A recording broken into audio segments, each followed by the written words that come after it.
Magandang umaga, Daisians! Welcome sa ating episode 4 ng ating Filipino class. Handa na ba kayong matuto? Mahusay! Simulan na natin!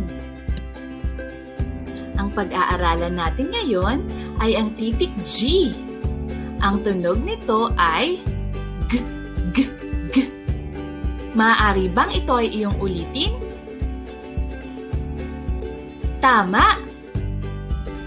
Ngayon ay pagsamahin natin ang titik G at ang mga patinig. Halina at basahin natin.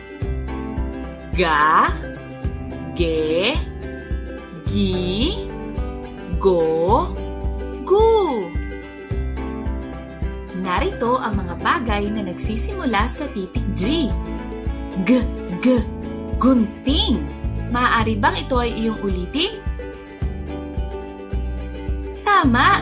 Sa anong panting naman nagsisimula ang gunting? Gu! Mahusay! Ang tawag sa larawang ito ay G, G, gumamela. Maaari bang ito ay iyong ulitin? Tama! Sa anong panting naman nagsisimula ang gumamela? Gu! Mahusay! Ang tawag sa larawang ito ay gagamba. Sa anong pantig nagsisimula ang gagamba? G at A kapag pinagsama, ga. Tama! Ang tawag sa larawang ito ay G, G, gora.